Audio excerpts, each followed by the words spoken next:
Jesus, remember me when you come into your kingdom. Thank you. You may be seated. In 2005, I had the honor to go to the church in Bury St. Edmunds. It's named after a martyr, of course, St. Edmund in England. And it was the 690th anniversary of the signing of the Magna Carta. And so I got to give a little prayer at this church service there. We've since, of course, had the 700th anniversary. So in 1215, the Magna Carta, in English we would say the Great Charter, was signed. And I got to go and give a prayer on this auspicious occasion. And the reason it was there in Bury St. Edmunds is that was when they wrote the Magna Carta, they made copies and they sent it to all the great churches of the time. And in 1215, Bury St. Edmunds was one of the great churches in England. And so that's why they had a reading and we had scriptures, and it was just a wonderful time. I really enjoyed my time there. But when we think about this Magna Carta, the Great Charter, why was it even written? It was actually a precursor to many of the laws that we have today. And it was written because all the barons at the time didn't like what King John was doing. They didn't feel like he was treating them fairly, and so by force of arms, they forced him to sign this great charter. Now, of course, everything old is new again, and even in our time, we find ourselves disagreeing with our leaders. Now, the advantage that we have over them is that if we don't like our leader, we just vote him out, right? But it was much more difficult to do if you have a king. Now, of course, we think of, I need to go back and mention that in the early days of our country, one of the suggestions to George Washington was, why don't you just become our king? And fortunately, George said, no, we're not going to do that. Otherwise, we'd probably have all kinds of problems.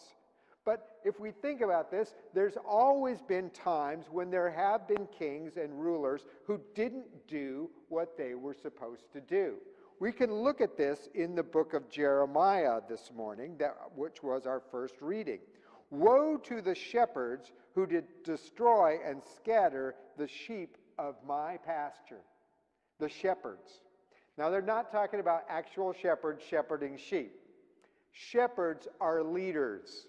So your priest is a shepherd. Our Lutheran brothers and sisters call us pastors. It's a pastoral function. And so we are the leaders, the shepherds of our flock, of our parish. Likewise, anyone who is a leader of any organization could be considered a shepherd. They are responsible for looking after the well-being, whether it be an organization, a company, or a nation.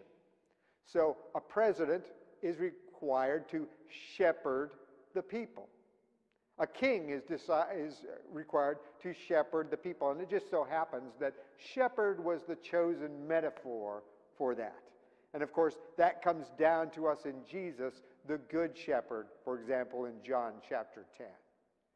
But the problem was the shepherds didn't live up to their calling.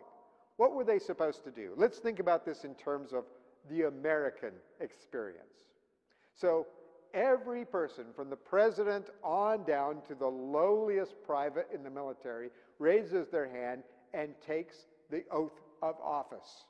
And the main part of that is we are called to protect and defend the Constitution of the United States.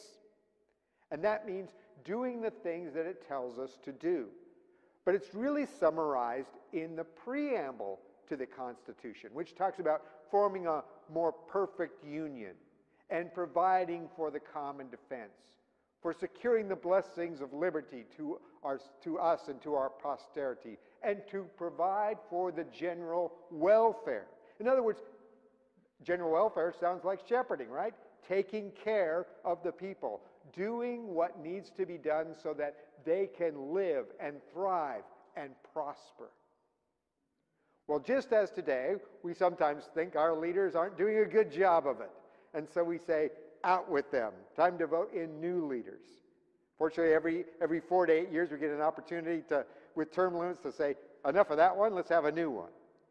But with kings, it's different. And so the kings of Israel were not living up to their expectations. And so Jeremiah issues what we would call a Jeremiad against the shepherds, against the kings of his time. Now, we don't really get the specifics of it here in Jeremiah chapter 23, so let me back up a little bit to Jeremiah 22. Jeremiah 22 verse 3 says, "Thus says the Lord, do justice and righteousness, and deliver from the hand of the oppressor him who has been robbed." So we're talking about crime control. Let's not have crime. Let's not have violence in our streets. "And do no wrong or violence to the alien, the fatherless, and the widow, nor shed innocent blood in his place." To the alien. Who are our aliens? There's a lot of talk these days about illegal aliens, people crossing our border. And quite apart from the fact of whether we should have, and I think we should have, laws about immigration and those kinds of things, but they should be treated with justice and mercy. That is the point. There needs to be justice for them, and for the widow, and for the orphan, for those who are poor, and those who are in need. There needs to be justice and righteousness for them, and they did not take care of them. Jeremiah goes on, "Woe to him who builds his house by unrighteousness, and his upper rooms by injustice, who makes his neighbor serve him for nothing, and does not give him his wages." If we do not pay people what they are owed, or pay them a living wage, that is not justice. "Who says, I will build myself a great house with spacious rooms, and cuts out windows and paneling, and paints it with vermilion. Are you a king because you live in paneled houses? Did you not eat your father eat and drink and do justice and righteousness? It will be well with him. He judged the cause of the poor and needy. Then it was well. Is not this to know me, says your God? But your eyes have dishonest gain and the shedding of innocent blood." Dishonest gain and the shedding of innocent blood, whether they're black, brown, white, green, I don't care what color the person is, if their innocent blood is shed, that is injustice. And God says, I will remove them from being king. Now, of course, we in our time, as I said, don't have kings, which is probably a smart thing, because here's the problem with kings. We all understand that the most efficient, effective form of government would probably be a monarchy, because you just have one person to deal with it, and they make all the rules and all the laws. But it doesn't really work among humanity, because why? People are stinkers, right? We're sinners, and we want to have power for ourselves. And too much power in the hands of one human being, sinful human being, is a problem. So God says, I will raise up a new shepherd, a new king, and I will remove those kings. The last king of Judah was a man named Zedekiah, whose name actually sounds like that word, the Lord our righteousness. That word is the word for God, Yahweh, or we anglicize it sometimes as Jehovah, Tzidkenu, which is righteousness. Yahweh our righteousness. So we have Zedekiah, Zed, which means righteous, and Yah, which is the personal name of God. So Jehovah, or Yahweh, is my righteousness. But the problem was, he was not righteous. He was abusing his power, not looking after the interests of the poor, the needy, all the orphan, the widow, the alien. And so he was cut off and imported, taken to Babylon. But God says, I will raise up a new branch, a new king. It's sort of like Years ago, there was a Disney animated cartoon of Robin Hood. Anybody ever see the Disney Robin Hood? And they have this funny song. And again, it's King John. Poor King John. He gets into all kinds of trouble. But he's now Prince John, and he's claiming the throne for himself because Richard is away, the righteous king. How righteous Richard really was is debatable. But Richard the Lionhearted was supposedly the king, and they sing a song of a pox on the phony king of England. But the true king is coming. The true king who shall reign in righteousness. And what does his reign look like? We fail sometimes, and I understand it, that we don't like this kingly language. We're Americans after all. We fought a war to get rid of all those kings.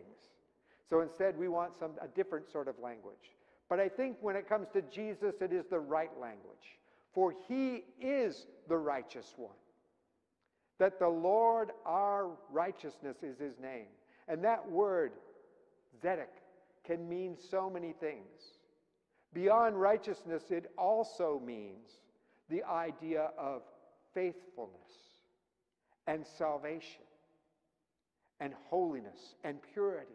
And it has this idea that when we have the true king reigning in our lives and in our world, then we can live in safety and security. And it spills out. But this isn't just something by and by. The thief on the cross says, "Remember me when you come into your kingdom," as if that is something coming in the far-off future. But Jesus says, "I say to you, today you will be with me in paradise." And Jesus brought peace through the blood of his cross.